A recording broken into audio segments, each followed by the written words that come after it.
दोस्तों, एक नई वैकेंसी आज आ चुकी है उड़ीसा पब्लिक सर्विस कमीशन की। और आज हम इसके बारे में बात करने वाले हैं। मेरा नाम डॉक्टर प्रतीक मिश्रा है। यूपीपीएससी और एमपीपीएससी डेंटल सर्जन एग्जाम मैंने क्वालिफाई किया था इसके पहले। इसके अतिरिक्त गोवा पीएससी और उत्तराखंड का भी डेंटल सर्जन का एग्जाम मैंने क्लियर किया था। ये हो गई मेरे बारे में जानकारी। चलिए हम इस वीडियो को हम शुरू करते हैं।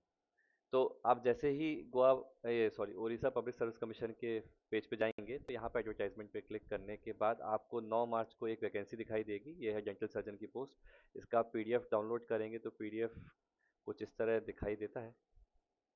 और अब हम इस पीडीएफ के बारे में बात करें तो देखिए टोटल जो पोस्ट आई हुई हैं वो 124 पोस्ट है। और इस 124 पोस्ट में से इन्होंने अलग अलग कैटेगरी में डिवाइड किया हुआ है जो हम देखेंगे। अगर आप देखेंगे एज का जो इन्होंने लिमिट रखा हुआ है तो वो 42 ईयर्स का है। और इसमें बेसिकली बीडीएस चाहिए। और एक और चीज़ उन्होंने अच्छी की है कि जो डेंटल का रजिस्ट्रेशन चाहिए जिसमें बहुत ज़्यादा प्रॉब्लम्स आती थी, उन्होंने इसको कर दिया है कि under the act of dentist act 1948, मतलब कि all over India pan India कहीं का भी डेंटल रजिस्ट्रेशन चलेगा। एक्सक्लूसिवली इसमें उन्होंने ओडिशा डेंटल काउंसिल रजिस्ट्रेशन का जिक्र नहीं किया है। ठीक है। और इसमें जो भी सर्टिफिकेट्स वगैरह आपको जो डीसीआई देता है वो आपके पास होने चाहिए अगर आपने फॉरेन से पढ़ाई की है तो। ये भी उन्होंने जिक्र किया हुआ है। तो बेसिकली दो ही चीज़ चाहिए, बीडीएस चाहिए और आपको डेंटल रजिस्ट्रेशन चाहिए काउंसिल का। अब इसमें अगर आप आगे जाएंगे मेथड ऑफ सिलेक्शन के, तो मेथड ऑफ सिलेक्शन पिछली बार भी जो था सेम है, रिटन एग्जाम के उस पर किया गया था। एग्जाम की उन्होंने तारीख बता दी है, जो कि एग्जाम है आपका 21 जून को होगा। मतलब आज से लेके आप देखेंगे तो 3 महीने 10 दिन आपके पास है। एग्जाम के जो पोर्टल है 17 तारीख से लेके 17 अप्रैल तक ओपन रहेगा। और ये ऑनलाइन भरा जाना है इसको। ठीक है।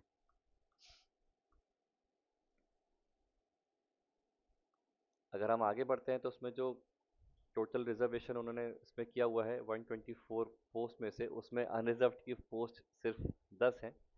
बाकी सब पोस्ट जो है रिजर्व्ड हैं 8, 22 और 84। जो डब्लू लगा हुआ है एक्चुअली उसका फुल फॉर्म वुमेन होता है, तो हॉरिजॉन्टल रिजर्वेशन है। 10 में से 3 पोस्ट वुमेन के लिए रिजर्व्ड हैं। एससी बीसी जो बैकवर्ड क्लास के लिए जो 8 पोस्ट है, 3 उसमें वुमेन के लिए, 22 में से 7 यहाँ वुमेन, 84 में से 28 जो है वुमेन के लिए रिजर्व्ड है। ठीक है। अगर आप आगे देखेंगे इसको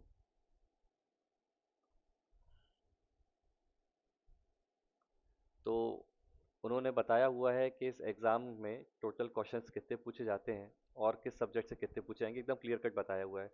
तो मैंने आपको बता दिया मेथड ऑफ सिलेक्शन जो है वो सिर्फ रिटन एग्जाम पे होता है।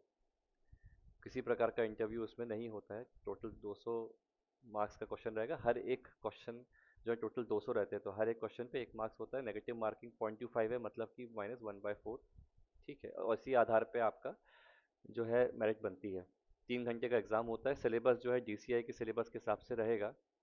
और जो सिलेबस है वो बता देते हैं। उन्होंने ये भी अच्छे से बता दिया है कि किस सब्जेक्ट से कितने क्वेश्चन पूछे जाएंगे, एग्जैक्टली उतने ही पूछे जाते हैं। तो यहाँ पे देखिए जैसे ये डेंटल सब्जेक्ट शुरू के 6 लिखे हुए हैं, तो टोटल 60 क्वेश्चन तो आपके यहीं से हो गए। ठीक है। जहाँ से ज़्यादा क्वेश्चन है जैसे मेडिसिन सर्जरी से देखिए 15 क्वेश्चन हैं। इसके अलावा ओरल सर्जरी प्रोस्टो से 30 क्वेश्चन हैं। अगर आप सभी का एक एवरेज निकालना चाहेंगे तो मेडिकल पार्ट से करीब आपके 90 क्वेश्चन हो जा रहे हैं। और 110 क्वेश्चन आपके डेंटल पार्ट से हैं। अगर मैं आपको एक और चीज़ बताऊं कि पिछली बार कट ऑफ कितना गया था, तो लास्ट ईयर का जो कट ऑफ था अगर आपको दिखाई दे रहा हो उसमें, तो जो मेल का कट ऑफ था यहाँ पे आप देखेंगे 117 था। हाईएस्ट नहीं, लोएस्ट की बात हो रही है कट ऑफ की। तो 117 आउट ऑफ 200 अगर आप निकालेंगे तो इसका करीब करीब 58% बनता है। 58-59% के बीच में आता है। ठीक है।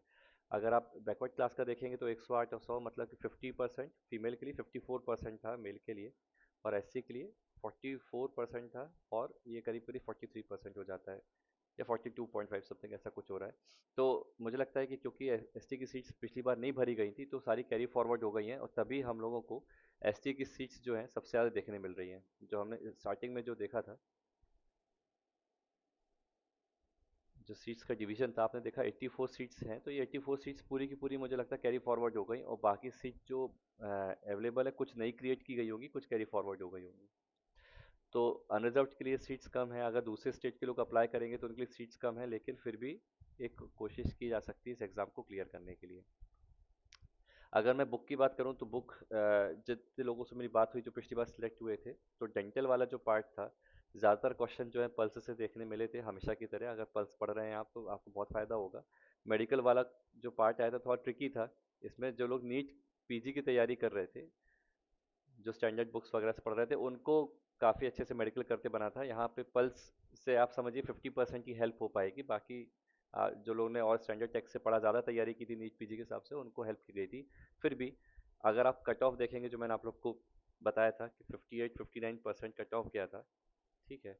तो अगर 110 क्वेश्चन डेंटल के हैं, अगर आप यहाँ पे 80 टू 90 सही करके आ पा रहे हैं और बाकी 90 क्वेश्चंस में भी नेगेटिव ना लेते हुए 30 सही कर दे रहे हैं, तो भी आपका काम बन जाएगा।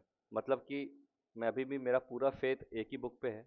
मैं जब भी कोई वीडियो बनाता हूँ तो ज़रूर ये बात कहता हूँ कि आप दूसरे बुक पे तभी जाइए जब आपकी एक बुक पूरी तैयार हो गई हो। तो इस एग्ज़ाम के लिए भी मैं ये रिकमेंड करूँगा कि आप लोग के पास डेंटल पास रखी हुई है, पहले उसको कंप्लीट कर लीजिए। वो इतनी पर्याप्त है कि आप इसको एग्ज़ाम को क्लियर कर लें, क्योंकि कट ऑफ बहुत हाई नहीं गया था, 58 से 60% ही गया था, जो कि एक बुक को पढ़ के क्लियर किया जा सकता है।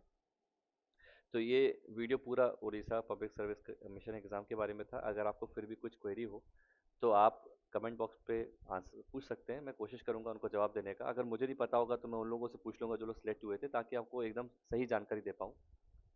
इससे रिलेटेड मुझे लगता है कि एक बहुत से लोग अलग अलग संस्थाएं जो हैं इसके लिए एग्ज़ाम की सीरीज़ वगैरह लाएंगे, कंटेंट देंगे।